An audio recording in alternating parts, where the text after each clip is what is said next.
So welcome everybody. Today I'm talking about my top 4 tips for beginning running after 40. I myself am restarting endurance training, running, cycling after 40, so this kind of hits home for me and hopefully it does for you as well.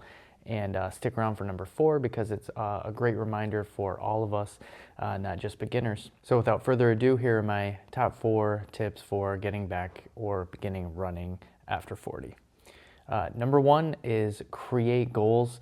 And when I say create goals, multiple goals, one big broad goal, and that could be, so like you're getting into running for losing weight, getting in shape, to keep up with your kids, grandkids, whatever that may be. So it's a broad goal, it's a reason why you're getting into running. And then zoom in and focus on something smaller, such as, like trying to complete a 5K, or like a year from now you want to do a marathon, something like that. Have some sort of race goal in mind. For me, I am training and have signed up for a marathon next September 2026, and it keeps me going, keeps me motivated to keep running every day, and it gives me a purpose to train every week, and doesn't let me slack off. So that's why we create goals, keeps us accountable. So tip number 2 is try to stay away from public sharing on Strava.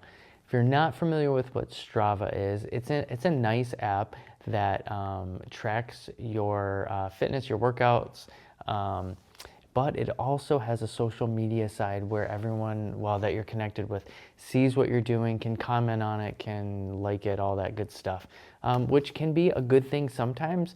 But I tell you what, I can't tell you how many times, especially getting back into a certain sport like running, where I will look at my friend's workout and I'm like, oh my God, they can run this far for that fast, and look at me, I'm not doing great at all. So it can let that self-doubt creep in, and you don't need that. For when you're just starting out, you're going to do a lot of slow, easy runs, building your base up. And it's not to say that your friends on Strava wouldn't be supportive of you and things like that, but I can't tell you how many times I've not wanted to slow down during a run or a workout because I knew it was going to be posted on Strava, and I didn't want that to be seen for whatever reason. So tip number 3 is going to be invest in good shoes. And the type of shoes you buy are going to be different for both you and I. And it's going to depend on your injury history, your foot structure, all those sort of things. If you have a shoe store around you that is, knowledgeable and what kind of shoes you should be wearing, I would definitely go there versus, just ordering online and just getting what, pro athletes are getting or what the fastest person around, your town is using. Because again, it's going to be different for everyone. I've had issues with calf strain, so I've had to kind of research, what was good for that. So tip number 4 is keep it simple, don't overthink it. When I first started getting back into running, I didn't follow a plan or anything like that, and you really don't need to. You just need to focus on easy running and recovery. So, and the best way to recover, besides nutrition and sleep, is to not overdo it.